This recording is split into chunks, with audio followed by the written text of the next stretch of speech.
WWE King and Queen of the Ring 2024 has come to a wrap, and right now I'm going to be talking about everything that happened as well as sharing my thoughts. First, on the kickoff show, we had Bianca Belair and Jade Cargill defending the Women's Tag Team Championships against Candice LeRae and Indy Hartwell. This was a pretty easy victory for the champs. We had Jade and Bianca hitting a pretty cool double team move on Indy Hartwell, I think, and pinning her 1, 2, 3 to retain the Women's Tag Team Championships. And also during this match, Bianca Belair chop blocked Candice LeRae. I guess Candice caused the injury that Bianca Belair has been going through recently over the past couple weeks. But yeah, a victory for them on the kickoff show. And then we move on to the main show, which was Liv Morgan and Becky Lynch facing off. Well, Nia Jax just fell, but we had Liv Morgan and Becky Lynch facing off for the Women's World Championship. This match was pretty decent for the opening. I mean, I'm not the biggest fan of Liv Morgan, but Becky Lynch was able to get a pretty good match out of her here. And yeah, towards the end, we had Dominic Mysterio showing up and throwing a steel chair into the ring. It looked like he was throwing it to Becky Lynch, but Liv Morgan was able to capitalize off that. And whilst Dominic was on the apron, she had a DDT on the chair for the victory. And the Liv Morgan is your new Women's World Champion. Yeah. Guess that is what it is. Well, my favorite part about this match was actually after the match when Michael Cole was laying into Dominic Mysterio and called him a freaking moron and everything.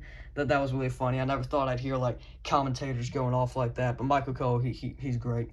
And jumping next to the triple threat match for the Intercontinental Championship, we had Sami Zayn defending his Intercontinental Championship against Chad Gable and Bronson Reed. Here we had Otis on ringside, and Chad Gable tried to make Otis play a factor into this match.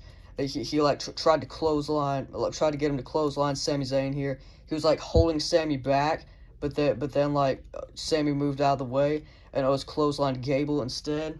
And we'll see where that goes there. I don't think there was any malicious intent for Otis behind that strike there to Chad Gable, but yeah, we'll see where that goes. And I think there's going to be another match between Sami and Gable. Will Gable win? I don't know. I mean, he's had a lot of failed attempts at getting the Intercontinental Championship, so I'm not sure if they would put it to Chad Gable, but I hope they do, because I'm a big fan of Chad Gable. I was also a big fan of this match. There was a lot of action where all three people were in the ring. There was hardly a period where it's one person's out of the ring and two people are fighting. There was a lot of in the ring, all three people action. Chad Gable hit a suplex to Sami Zayn and Bronson Reed simultaneously, which was awesome. And then Bronson Reed also hit a suicide dive to Sami Zayn and Chad Gable, which is also very crazy. I think he's 330 pounds, they said. So him doing that suicide dive was pretty crazy. But Sami Zayn retaining his Intercontinental Championship here. Moving into our Queen of the Ring final, we had our fallen queen, Nia Jax. Now she's standing up again. We had Nia Jax going up against Lyra Valkyria. And this was a very intriguing style clash, and I really enjoyed it.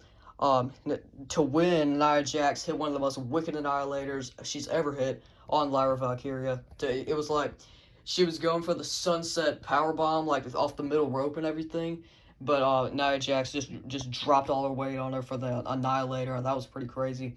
And Nia Jax was able to win the Queen of the Ring tournament, and I definitely think this was the right choice. I definitely think Gunther was the right choice as well, and we'll get into that. But Nia Jax wins here. She was actually getting kind of emotional, a lot when Triple H gave her the crown and everything, but then she immediately went back into character seamlessly during that interview and said, I know none of you are happy for me.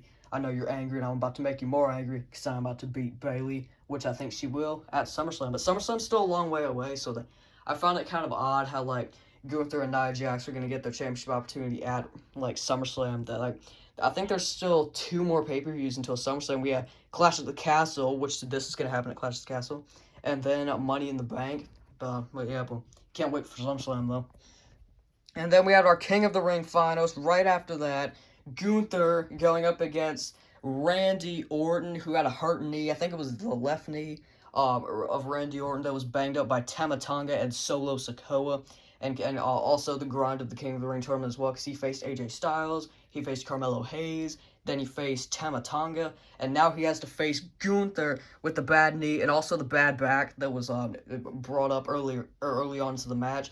Gunther was targeting it, he stomped on his back, he put the knee in the back and then stretched out his arms, But yeah, Randy Orton still had some last gasp RKO's, but Gunther was able to beat him by rolling him up. But Randy Orton's shoulder was not down, so I think Randy Orton was robbed of this victory. Will they bring that up in the storyline? Probably not. But yeah, Gunther still cheated Randy Orton here. Randy Orton was cheated here, but Gunther still won, and he is the King General now. But something I found weird is that, like, Gunther won and he was holding the crown, but, like, he didn't even put it on. He just held it up, and then the pyro went off and everything.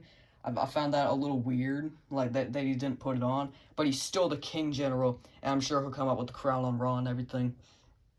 But yeah, he will be getting his SummerSlam opportunity against either Damian Priest or Drew McIntyre, because Drew McIntyre has been cleared to wrestle from his elbow injury, and I'm so excited for his match with Damian Priest at Clash at the Castle right here. Drew McIntyre is probably my current favorite wrestler, and like he's going to be going up against Damian Priest at Clash at the Castle, and I think, it might be a bit of a stretch, but I think Drew McIntyre is going to win.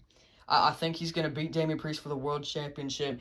He's going to defeat the paper champion in his hometown of Scotland, and he is going to have his moment that he didn't have at Clash of the Castle 2022 when he was cheated by the Bloodline and everything. Could CM Punk show up and, like, cost him the match? Possibly, but I think Drew's going to win. And finally, we had our main event, which was Logan Paul right here. I know that's Chris Jericho, but I used that as Logan Paul. I unfortunately don't have a Logan Paul yet, but hopefully I get the Top Picks Elite very soon. But here is Logan Paul, and he went up against Cody Rhodes. My goodness, he went up against Cody Rhodes for the Undisputed Universal Championship. Like, Logan Paul is still the United States champion, even though Cody Rhodes beat him.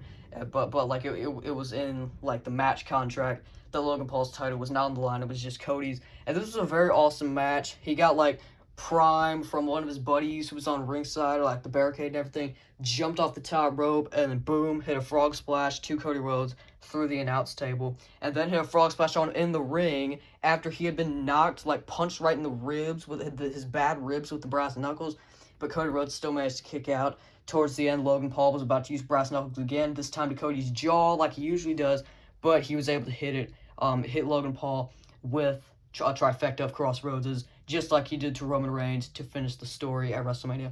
Also, something I want to point out, that dude that was, like, doing the interview, like, the ring announcing and everything, he like, had Logan Paul's foot trying to stop him from using the brass knuckles, and he got kicked to the floor. I found that super funny. But Cody Rhodes retains his championship here. One thing that I was kind of surprised didn't happen, but also kind of not, was that we didn't see Uncle Howdy or the White Six or anything show up like the QR codes have been telling us, because, like, the QR codes more recently have been, like, a lot more, like, open and, like, obvious than it might be the White Six or something, or Uncle Howdy. And it was kind of surprising to, like, not see them at the end of the show. But also, we did see a QR code during Bronson Reed's entrance, and the moment that happened, I'm like, would they really bring out, like, Uncle Howdy or the White Six when, like, they had a QR code on the same show?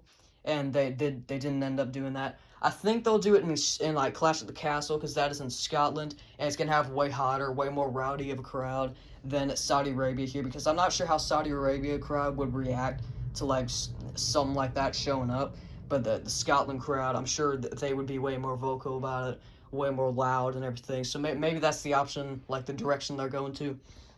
But yeah, here is the King of the Ring 2024 action figure setup style thoughts and review right here. In the end, I'm going to give the show a 7.5 out of 10, excuse me.